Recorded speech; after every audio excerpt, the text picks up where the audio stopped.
Bismillahirrahmanirrahim.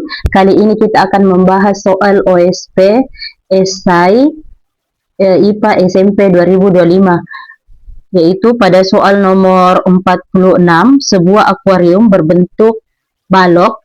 Di sini akuariumnya berbentuk balok dengan panjang. Jadi diketahui panjangnya yaitu 40 cm dan lebarnya 80 cm. Diisi dengan air, di mana rho-nya air yaitu 1 gram per centimeter kubik hingga mencapai ketinggian tertentu.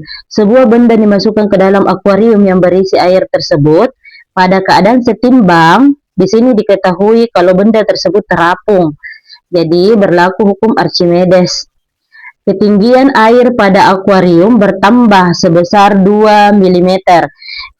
Volume kenaikan di sini ketinggian air bertambah 2 mm. Ketika benda dimasukkan ke dalam air akan naik. Volume kenaikan air ini itu sama dengan volume bagian benda yang tercelup. Jadi kita bisa memperoleh volume benda yang tercelup atau volume tercelup itu dengan cara mencari volume dari kenaikan air. Karena benda ini berbentuk balok, maka untuk menghitung volumenya yaitu panjang dikali lebar dikali dengan tingginya air, tinggi naiknya air. Berarti di sini sama dengan panjangnya 40 cm. Kita tulis dulu tingginya naiknya air yaitu 2 mm. Karena di sini satuannya senti, ini senti. Jadi ini 2 mm kita ubah ke senti yaitu 2 per 10 cm. Berarti di sini 40 kali lebarnya itu adalah 80 dikali tingginya 2 per 10. Jadi volume yang tercelup itu sama dengan, ini 10-nya bisa dicoret, 4 dikali 2 itu 8, 8 dikali 8 itu adalah 64. Tapi karena ini 40 berarti 640. Ini satuannya adalah centimeter kubik. Kemudian karena di sini benda ini terapung, maka berlaku hukum Archimedes di mana gaya apung itu sama dengan beratnya benda, di mana gaya apung itu adalah rho-nya zat cair, di sini rho-nya air ya, dikali dengan gravitasi dikali dengan volume yang tercelup, sama dengan di mana beratnya benda itu adalah massa benda dikali dengan gravitasi. Karena masing-masing ada G-nya, berarti ini bisa dihapus. Rho-nya air itu tadi diketahui di soal yaitu 1 gram per centimeter pangkat 3. Berarti ini 1 gram centimeter pangkat 3. Volume yang tercelup yaitu 640 cm pangkat 3 itu sama dengan massa benda. Jadi ini bisa kita coret, berarti massa benda itu sisa 640 gram. Karena di soal satuannya adalah kilo, berarti ini kita bagi dengan 1000. Ini dibagi dengan 1000, berarti menghasilkan 0,64 kilogram. Berarti jawabannya adalah 0,64 kg sesuai dengan ini ya kunci jawaban.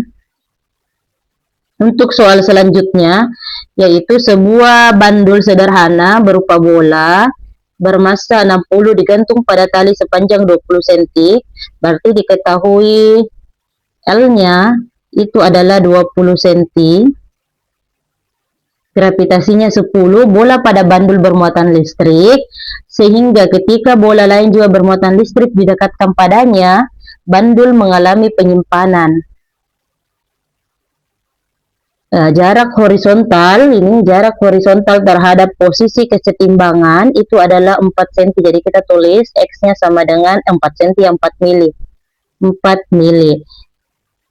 Yang ditanyakan itu adalah gaya listrik. Jadi kita gambarkan dulu keadaannya. Jadi, anggap ini adalah bandul.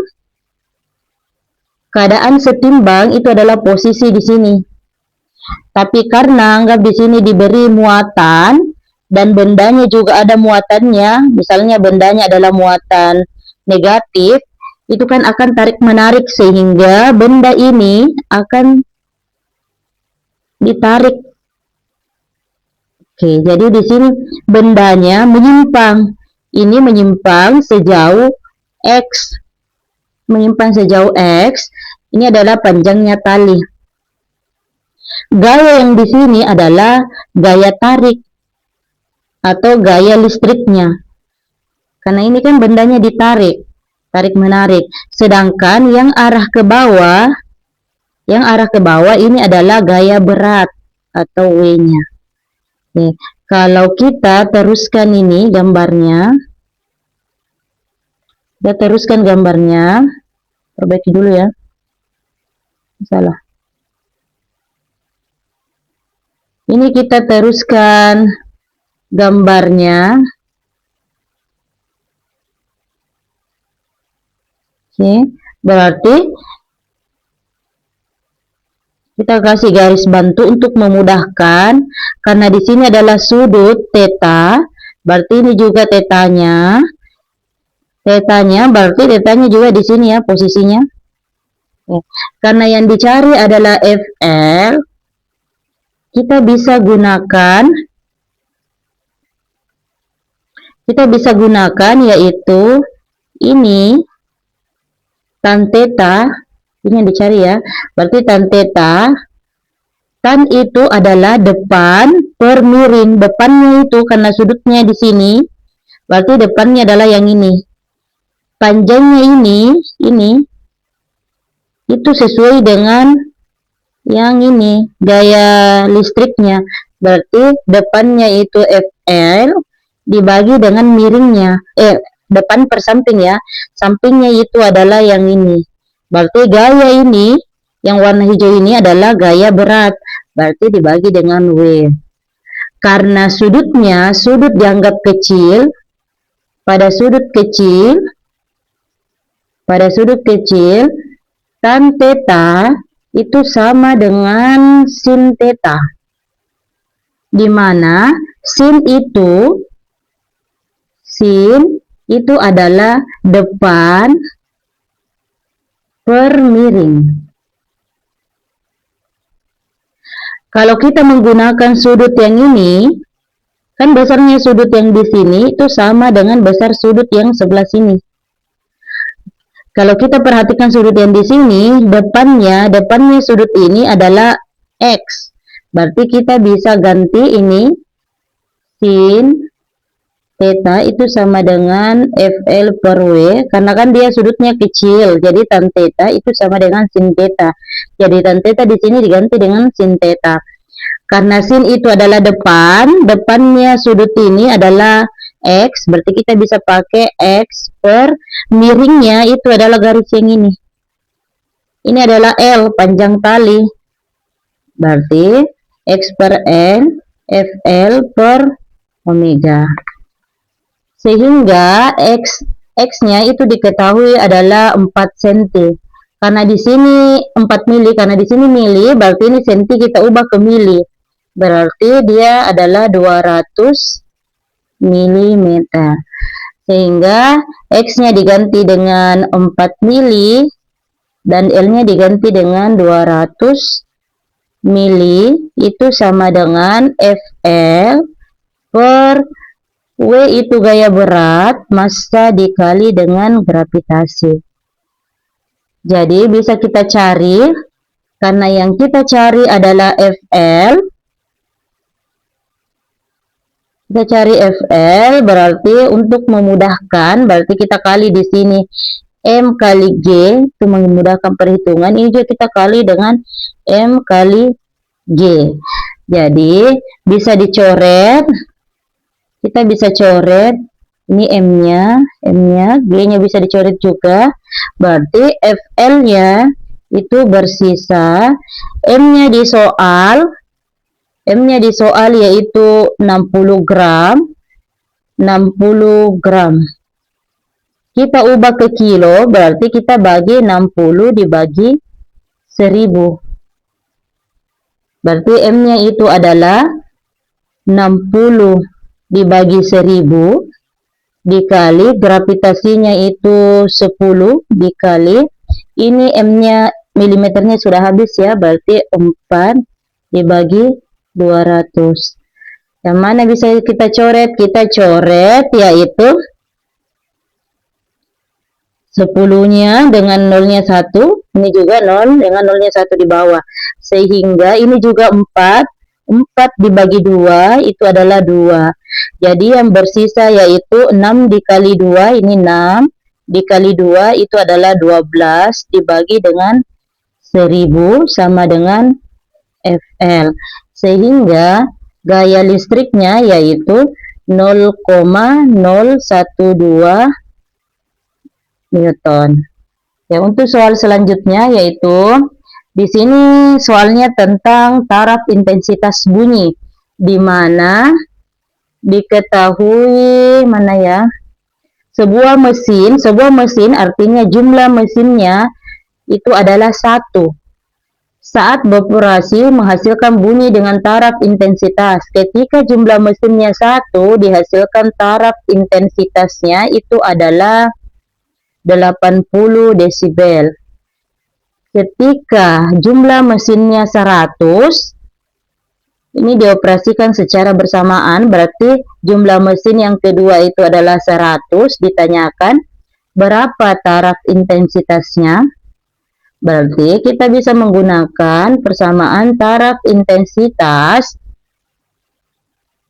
Karena jumlah mesinnya bertambah, pasti taraf intensitasnya semakin besar, yaitu gunakan persamaan taraf intensitas pertama ditambah dengan 10 log N2 dibagi dengan N1. Berarti kita masukkan angkanya, yaitu taraf intensitas pertamanya ya adalah 80 ditambah 10 log 100 dibagi 1. Jadi taraf intensitas kedua itu adalah 80 ditambah 10 log 100. Log 10 itu adalah log 10 itu adalah 1. Log 100 itu adalah 2. Log 1000 itu adalah 3. Jadi karena ini log 100, maka hasilnya itu adalah 2. Sehingga 80 ditambah 10 dikali 2 itu 20, berarti hasilnya adalah 100 desibel. Untuk soal selanjutnya yaitu pada rangkaian kapasitor besarnya muatan total, yang ditanyakan itu Q total. Q total yang mengalir pada rangkaian di mana satuannya itu adalah mikrokolom. Untuk muatan kapasitor di sini ini sama dengan pegas. Kapasitor di sini sama dengan susunan pegas, di mana ketika paralel maka dijumlahkan. Jadi kebalikan dengan resistor atau hambatan. Ya, oke. Untuk soal ini, untuk bagian di sini C1, C2, C3, C4 ini adalah susunan paralel karena bercabang. Dari sini bercabang, ada yang ke C2, ada yang ke C3, ada yang ke C4. Karena bercabang, jadi susunannya paralel. Kita cari dulu kapasitor penggantinya untuk susunan yang ini, yang paralel ini. Karena dia paralel, maka dijumlahkan C2 tambah C3 ditambah C4. Di sini 2 tambah 3 tambah 1, berarti menghasilkan 6 mikrofarad. Sehingga susunannya sekarang menjadi seperti ini. Yang ini adalah C1, ini adalah CP. Karena ini ini tidak bercabang, berarti ini susunan seri. Susunan seri, maka C serinya atau C penggantinya itu sama dengan 1/C1 tambah 1/CP. Tapi karena hanya 2 kapasitor, ini hanya 2, berarti kita bisa gunakan CS sama dengan C1 dikali dengan CP dibagi dengan C1 ditambah dengan CP. Berarti C1-nya itu nilainya adalah 24, CP-nya nilainya 6 dibagi 24 ditambah dengan 6. C-nya di sini karena sudah total, maka kita bisa ganti C totalnya itu sama dengan 24 dikali 6 dibagi 30. Untuk memudahkan perhitungan berarti 24 dibagi dengan ini masing-masing dibagi 3 ya. Ini dibagi 3 juga. Berarti dulu ya. Untuk memudahkan masing-masing kita bagi 3. Yang ini berarti kita tulis 24 dikali 6 dibagi 3 itu 2. 30 dibagi 3 itu 10. Berarti 24 dikali 2 itu adalah 48 dibagi 10. Ini mikrofarad. Kemudian yang dicari itu adalah Q-nya, di mana Q itu sama dengan CV. Karena Q total, maka kita pakai C total dan pakai ini V total. Sehingga nilainya C total itu adalah 48/10 dikali 22 menghasilkan, karena ini mikrofarad ya, mikrofarad berarti menghasilkan 156/10 mikrokolom atau sama dengan 105,6 mikrokolom. Sekian pembahasan untuk kali ini. Jika ada yang mau ditanyakan, silakan bertanya di kolom komentar. Assalamualaikum warahmatullahi wabarakatuh.